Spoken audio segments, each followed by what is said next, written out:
Hi, my name is Sophia, and I like to play golf. And my favorite food is ice cream, macaroni and cheese, and Subway.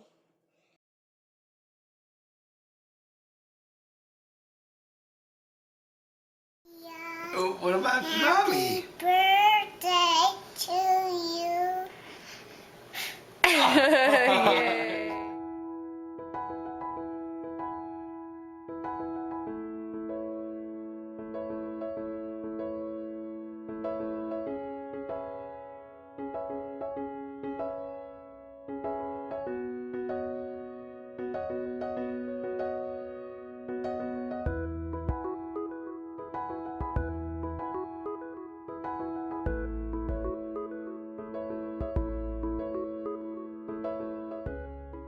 My daughter Sophia was my firstborn. She was born October 23rd, 2010. She was a pretty easy baby. She could always just sit in a corner and kind of occupy herself for hours on end. She's also very compassionate. She makes friends really easily. She can always pick anybody out of the room and become friends with them. It's truly a gift. Sophia's journey to me started out on May 18th, 2013. I was out of the house. My wife was at home with Sophia, and I received a phone call that she was upset and concerned about a broken blood vessel in her eye.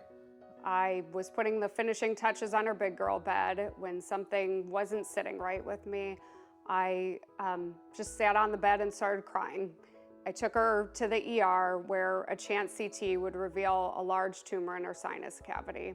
The news from there began to get much worse. The doctors told her that she had tumors in her kidneys, liver, pancreas, pelvis, sinus cavity, and head. She was very sick.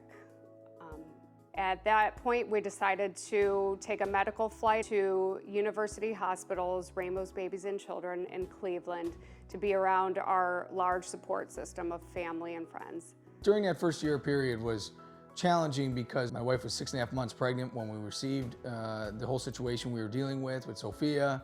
So we had a newborn, an infant at home, combined with a 2.5-year-old in a hospital that an adult had to be with as well. So there was a lot of communication that my wife and I had to do through the process. So I would say probably the hardest moment for me was going to the Miami hospital, and I was 6.5 months pregnant with my daughter, Alexandra. They took me to get an ultrasound, and there I was laying on the table, and I see the most perfect picture, up-close picture of my new baby's face, and all I could see was my daughter Sophia on that screen, and I just started bawling, and I just pleaded with God not to let this new baby be a replacement for my daughter. Well, whenever I kind of got a little scared, but then my parents gave me my bunny and Lammy just to hold on to, and so that way I just think about my bunny and Lammy. There was really some challenging moments throughout this whole journey.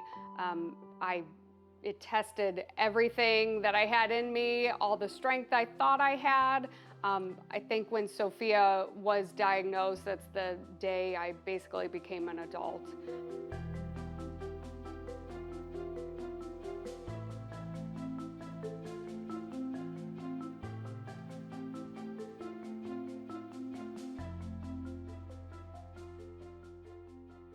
Sophia used to love to go to the playroom at the hospital when she wasn't on precautions. She would get to paint. They also had a pony at the hospital she would play with, and the dogs would come around, and she just really made the most out of her time. It's a surprisingly joyful area of the hospital, the Children's Oncology Ward. You wouldn't think it, but there's a lot of joy there. Well, we usually used to like playing in this room that was really cool, and it had arts and crafts and coloring and a big movie screen, which I can pick any movie I want.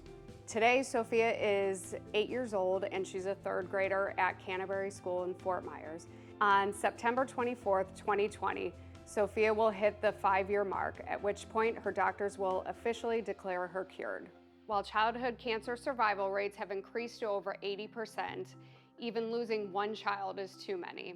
The American Cancer Society, the support that they provide, the additional research and funding for that research to make better advancements, that carries all the way through to us here locally, all the other hospitals throughout the country, and it's just truly a benefit as a whole to make sure that every day we continue to get better and better at providing better care, better treatment, better protocols, and better service to all of the patients that are going through something like my daughter has gone through. We feel honored to share Sophia's story for the American Cancer Society and to bring awareness to the over 200 children a week diagnosed with cancer in the U.S.